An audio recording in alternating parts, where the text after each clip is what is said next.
প্রিয়া তার প্রথম ইন্টারভিউ দিতে এসে রোহিতের সঙ্গে তার ঝামেলা বেঁধে যায়। সে অফিসে ঢুকেও রোহিতকে দেখে বিরক্ত হয়। ইন্টারভিউ শেষে বস তাকে রোহিতের টিমে দিয়ে দেয়। রোহিত তাকে তার কেবিন দেখিয়ে দেয়। প্রথম দিনে তার অফিস যেতে দেরি হয়ে যায়। রোহিত তাকে আর কিছুই বলে না। রোহিত তার কাজের মাঝেই তাকে নিয়ে ভাবতে থাকে। প্রিয়া রোহিতকে এড়িয়ে চলতে শুরু করে। তখনই রোহিত বলে, তুমি এমন করছো কেন? সে সবার সামনে রোহিতকে অপমান করে চলে যায়। রোহিত রাগের চোটে কাঁচের গ্লাসটা তার হাতেই ভেঙে ফেলে। তার হাত কেটে রক্ত পড়তে থাকে। এদিকে প্রিয়া জানায় তার এঙ্গেজমেন্ট হয়ে গেছে, তার কিছুই করেনি। এটা শুনে রোহিত বলে, তুমি আমাকে বলবে তো?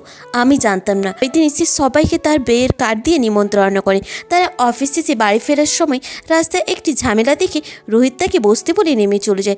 তুমুল ঝগড়া বেঁধে যায়। রোহিতকে বাঁচাতে প্রিয়া দৌড়ে যায়। সেখানে প্রিয়ার হাত থেকে একজনের গায়ে ছুরি গাঁথা হয়ে যায়। এইটা দেখে রোহিত তাকে বাঁচাতে তার হাত থেকে ছুরিটা নিয়ে চলে যায়। পুলিশ তাকে ধরে নিয়ে চলে যেতে থাকে।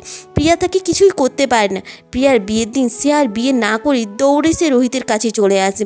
রোহিতকে বলে, আমি তোমাকে ভালোবাসি, আমি আর ওই বিয়েটা করতে পারবো না। রোহিত তাকে বলে, দেখো আমার জীবন এখন অনিশ্চিত, তুমি বিয়ে করে নেবে যাও। কিন্তু প্রিয়া আর কোনো কথাই শোনে না। সে তার সঙ্গে থাকার নিশ্চিন্ত করে। আচ্ছা, প্রিয়া কি ঠিক কাজ করেছি? কমেন্ট করে জানাবেন কি?